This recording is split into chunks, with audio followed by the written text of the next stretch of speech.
we talk about the interconnectedness of the various fine arts like music, dance, drama, everything.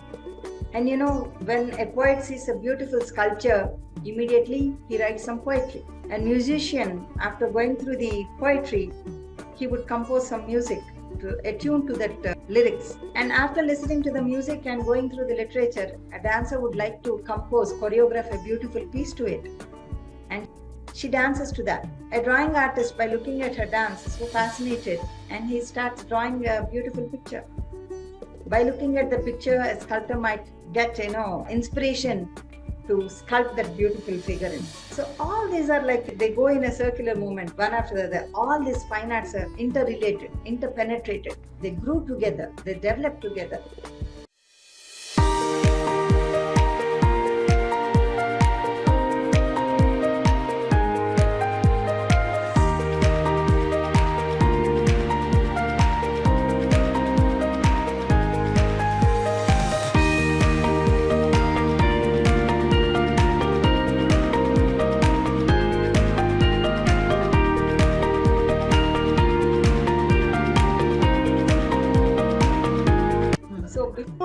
Knowing the different concepts of dance or how dance has evolved and other things like that, I want you to know that normally when we talk about dance, we only call it as Natya, right? Natya, Nrutyam, all these are synonyms for the term dance. But our aestheticians have defined these terms so beautifully, making them with a different entity altogether. So you need to understand the differences between the terms Natya, Nrutta and Nritya. Natya is defined by Nandikeshwara in his treatise Abhinaya Darpana as Natyam tan natakam chaiva pujyam purvakathai, which means dance when it is combined with the drama, singing, dancing and acting. Thereby it's like a storytelling. So in the image you can see that you see couple of dancers enacting different roles that are there in that particular story. So conveying a story with a number of artists with the help of music, dance, drama and acting is called as Natya. Now, the second variety of dance that we are going to discuss is Nrutyam. The definition for Nrutyam is Rasa Bhava Vyanjanadi Yuktam Nrutyam Itiryate. Nandikeshwara further said that, with the help of the fourfold Abhinaya, that is Angika Abhinaya, the bodily movements, Vachika Abhinaya, the verbal expression, Aharya Abhinaya, through the ornaments and the attire, and the Satvika Abhinaya, the innate and the emotions that we convey through. So when all this fourfold Abhinaya is present, and when you can emote a particular rasa or a sentiment among the audience, with the feelings that are expressed, histrionic expressions we call them in the dance jargon. Such dance is called as Nrutyam. And generally, Nrutyam is either a solo performance or sometimes a group performance. But unlike in the Natyam, wherein each individual artist will be performing their own character. But here, an individual dancer will take the role of other character and she'll be portraying many characters within the performance itself. That is the fundamental difference, and this emotes aesthetic pleasure among the audience. And the final variety of dance is Nrittam. So here I have given the title as Tandavam so that you can easily get connected and you can differentiate between the Nrutyam and the Nrittam, because the Nrittam is a pure dance wherein only the rhythmic compositions are presented, more of a footwork and the bodily movements. Hence it is called as a pure dance. And in dance jargon, we call them as Karanas, Angaharas, Rechakas.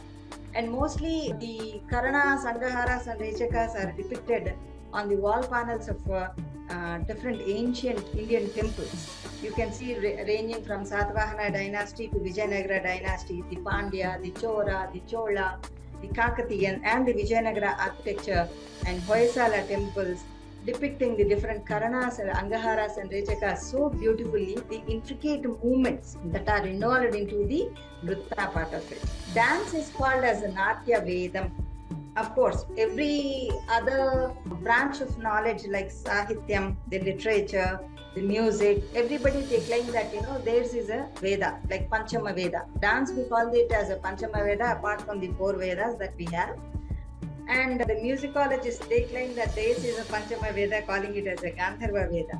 Right? So because the elements of Veda are present in the Natya, and of course when we talk about the origin of dance, the story delineated by Bharata in Natya Shastra, he says that while creating the dance, Brahma has taken several elements from different Vedas, like he has taken text, the Patya from the Rig Veda, music, the Geetam from the Samaveda, the histrionic expressions from the Yajurveda, and the sentiments, the Rasa, from the Atharvana Veda, making it a very, very, very comprehensive art form. Since all the 4 elements are presented taken from the Vedas and created as a 5th Veda, Natya is also called as a Natya Veda. And not only that, when you look at the Veda Angas, the 6 Angas, like the Siksha, Vyakaranam, Chandas, Jyotisham, all these things, when you delve deep into the subject of dance, when you study the literature or the Natya Shastra properly, when Bharata has explained all these concepts, we will understand that this is as equal as any Veda. And even the performance is called as Chakshusha Kratuvu. That means it's a visual treat, visual yajna. Kratu is nothing but an yajna, thereby calling it as a Chakshusha Kratu. Now, as I told you in my first section, I would like to give you an overview of interconnectedness of all the fine arts like music, dance, drama, literature and everything. Here, I would like to tell you a beautiful story from the Vishnu Dharmottara Purana, which talks about the interdisciplinary nature of the Indian arts. In this story, King Vajra approaches sage Markandeya, requesting him to teach the art of image making. So Vajra thought of creating a beautiful sculpture of the god so that he can worship at his palace itself, or he thought of building some temple. So he wanted to create on his own and requested Markandeya, sage Markandeya, to teach the art of image making. Markandeya so much pleased with the request of Vajra and told him that, I'm ready to teach you the art of image making, but it is very much necessary for you to learn the canon of painting and the drawing before you learn the art of image making. Vajra was convinced and said, okay, then teach me the art of drawing first, which is called as Chitra Sutra. Then teach me the art of image making. Then Markandeya said, wait a minute, Vajra. In order to learn the art of drawing or the Chitra Sutra, you must learn the art of dance. Now you need to understand why the image making and the Chitra Sutra, that is drawing and painting, and the dance are combined. When you look at the beautiful sculptures, as I was telling you, on the temple panels or anywhere else, they are nothing but the frozen poses that are explained in the Natya Shastra. Any dance pose you see, you will find them in Natya Shastra. And Markandeya further explained Vajra, saying that the iconography always suggests you about some of the hastas that are to be held, or the hasta mudras that are to be held, or the murti. While describing the murti, it only gives you an superficial image about that particular picture, but you have to delve deep into the subject and bring in that kind of life into the image. Supposing, for example, if you want to create an image of Lakshmi, then the iconography would suggest that Lakshmi held the Abhaya Hasta with the right and the Varada Hasta with the left. Now, how do you understand this Abhaya Hasta and the Varada Hasta? It is the Natya Shastra that you have to refer to in order to understand the Pataka Hasta, when all the 4 fingers were joined and the thumb is bent a little with the palm. Such thing is called as Pataka Hasta, and this Hasta is held near the chest to the right. It is called as the Abhaya Hasta. And when it is turned down, it is called as Varada Hasta. So Lakshmi is portrayed with the Abhaya Hasta and the Varada Hasta. Okay, with the general knowledge, we understand that this is the Abhaya Hasta because we have seen so many pictures and we read so many things. But you need to understand the placement also. See, the same Pataka Hasta held here, this is called as Abhaya. If I raise it a little here, totally this gives a different meaning altogether.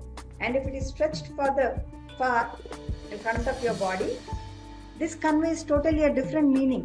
So the placement, the position, the angle, the degrees, everything that matters in order to convey the correct meaning of the pose. Now look at my eyes carefully. When we talk about the murtis, we have different kinds of murtis. One is Dhyana Murti, Raudra Murti, Shanta Murti, Shringara Murti. Now to depict this kind of sentiment or emotion into the idol, to understand the eye movement through learning the art of dance. Straight, this is the Shanta Murti, the Samamurti. If I close my eyes, this is Dhyana Murti. And while looking straight, if I just open up my eyelids wider and if I look down, this becomes a Raudra Murti. After all, my eyes are hardly 1 to 2 mm, and within that 0.001 millimeter difference also makes all the difference in bringing out the emotion in my face. Similarly, every muscle movement. Am I smiling? Is it a gentle smile or is it with a huge smile? Upon the murti, of a murti, is it an abhicharika murti, paricharika murti, for a Shringara, for a Krishna looking to the side? That gives you a beautiful Shringara element. So for a child like Rama, what kind of emotion that one should bring in? And even the postures, what we are talking about, the iconography talks about the Bhanga, Abhanga and Tribhanga, all these poses which are very much present in today's Odissi dance. Bhanga is standing straight and Abhanga is maintaining the gravity from the navel to the floor and moving aside your torso only. That is Abhanga, yet maintaining the balance. And Tribhanga is standing at a position and moving your waist to the right and bending to the other side. So that means there is a triangle, 1, 2, 3 angles. It is called as Tribhanga. And most of the beautiful sculptures like Darpana Sundari, Lata Sundari, all these sculptures, whenever you see, you look at with this kind of approach next time, or when you view some of the sculptural depiction in Google also. So with this attitude, if you look at the sculptures, you can identify the kind of postures, the angles. Is it 90 degrees or 45 degrees, or this is only a 45 degree. Now 180 degrees, standing straight, this 360 degree Karana, the movements, everything is again based on the drawing, the combination and permutation of different kinds of angles and the movements.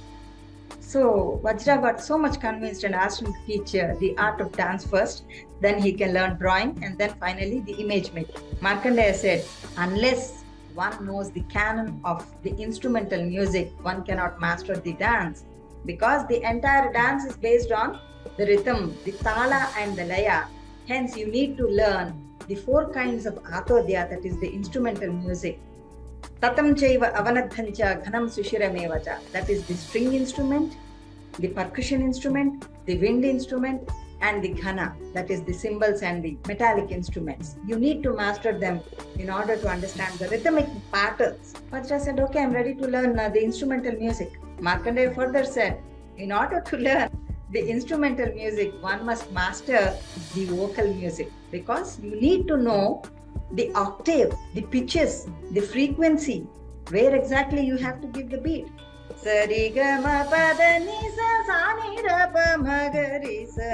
Unless you know the solfa system, how would you even play the string instrument or even the wind instrument? It may be a flute or say sitar or guitar, whatever it is. And you need to know when to raise your voice, when to lower your voice, the intonation. Vajra said, yeah, this sounds very interesting. Teach me the art of vocal music. Markandeya said, in order to learn the vocal music, one must learn the canon of the literature and the language, because you need to know the vowels, the consonants, the phrases, and the literature, the grammar, the meters, the prosody, the prose, the poetry. What exactly does it mean to you, and what is it conveying to you, and what are the connotational meaning?